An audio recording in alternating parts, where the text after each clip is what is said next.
OBD de trouble code description technique température de l'air de suralimentation, température de l'air d'admission banque de corrélation 1. Qu'est-ce que cela signifie?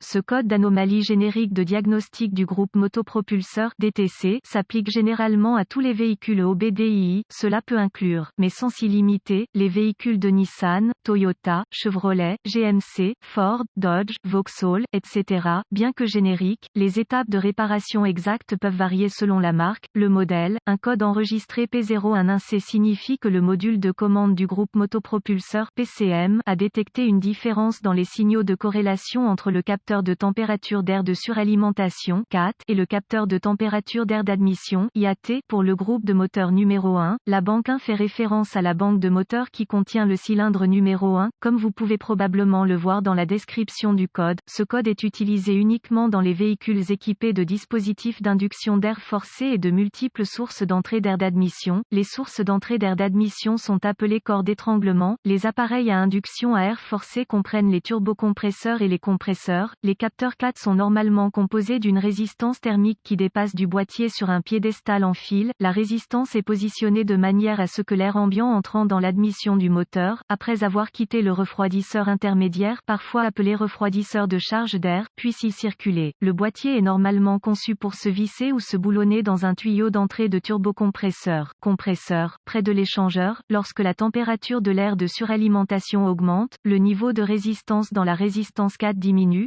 provoquant le déplacement de la tension du circuit vers le maximum de référence. Le PCM considère ces variations de tension du capteur CAT comme des changements de température de l'air de suralimentation. Le ou les capteurs CAT fournissent des données au PCM pour le fonctionnement du solénoïde de pression de suralimentation et le fonctionnement de la soupape de surpression de suralimentation, ainsi que certaines facettes de l'alimentation en carburant et du calcul du calage de l'allumage. Le capteur IAT agit à peu près de la même manière que le capteur CAT. En fait, certains manuels d'entretien de véhicules informatisés antérieurs, avant OBDII, décrivaient le capteur de température d'air d'admission comme un capteur de température de charge d'air. Le capteur IAT est positionné de manière à ce que l'air ambiant d'admission soit aspiré à travers lors de son entrée dans l'admission du moteur. Le capteur IAT est situé près du boîtier du filtre à air ou du tuyau d'entrée d'air. Un code P011C sera stocké et un voyant de dysfonctionnement 1000 peut être allumé si le PCM détecte des signaux de tension du capteur CAT et du capteur IAT qui diffèrent de plus d'1 degré préprogrammé. Plusieurs cycles d'allumage, avec une panne, peuvent être nécessaires pour l'éclairage 1000. Quelle est la gravité de ce DTC?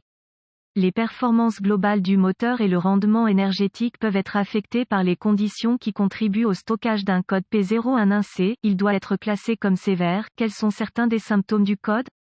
Les symptômes d'un code d'anomalie P011C peuvent inclure diminution des performances du moteur, échappement excessif, riche ou pauvre démarrage retardé du moteur, en particulier à froid, diminution de la consommation de carburant. Quelles sont les causes courantes du code? Les causes de ce code peuvent inclure capteur CAT, IAT défectueux, câblage ou connecteur du capteur CAT, IAT ouvert ou court-circuité, erreur de programmation PCM ou PCM du refroidisseur intermédiaire. Quelles sont les étapes de diagnostic du P011C?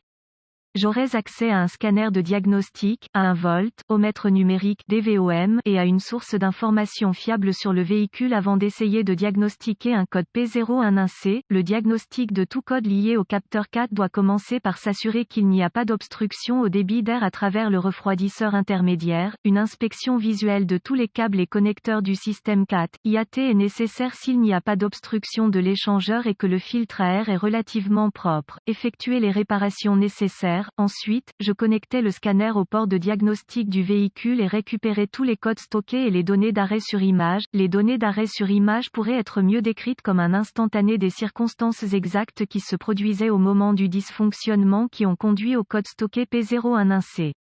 J'aime noter ces informations car elles peuvent être utiles au fur et à mesure du diagnostic. Maintenant, effacer les codes et tester le véhicule pour voir si le code est réinitialisé, si tel est le cas. Tester les capteurs CAT, IAT individuels à l'aide du DVOM et de la source d'information de votre véhicule. Placez le DVOM sur le réglage Home et testez les capteurs lorsqu'ils sont débranchés. Consultez la source d'information de votre véhicule pour les spécifications de test des composants. Les capteurs CAT, IAT qui ne respectent pas les spécifications du fabricant doivent doivent être remplacés. Si les capteurs sont tout conformes aux spécifications du fabricant, testez la tension de référence, généralement 5 volts, et une masse au connecteur des capteurs. Utilisez le DVOM et connectez le câble de test positif à la broche de tension de référence du connecteur du capteur avec le câble de test négatif connecté à la broche de terre du connecteur. Si vous trouvez une tension de référence et une masse, rebranchez le capteur et testez le circuit de signal du capteur avec le moteur en marche. Suivez le tableau de température à tension trouvé dans la source d'information du véhicule pour déterminer si le capteur fonctionne correctement. Les capteurs qui ne reflètent pas le même degré de tension, selon la température de l'air d'admission, de l'air de suralimentation, que celui spécifié par le fabricant doivent être remplacés. Si le circuit de signal du capteur reflète le bon degré de tension, testez le circuit de signal, pour le capteur en question, au connecteur PCM. S'il y a un signal de capteur au connecteur du capteur et aucun au connecteur PCM, il y a un circuit ouvert entre les deux composants. Testez les circuits individuels du système à l'aide du DVOM, débranchez le PCM et tous les contrôleurs associés, et suivez l'organigramme de diagnostic ou les diagrammes des broches du connecteur pour tester la résistance et ou la continuité du circuit individuel. Panne PCM suspectée ou erreur de programmation PCM. Si tous les capteurs et circuits CAT, IAT sont conformes aux spécifications, consultez les bulletins de service technique (TSB) pour vous aider dans votre diagnostic. Le capteur IAT est souvent laissé débranché après le remplacement du filtre à air ou toute autre maintenance connexe.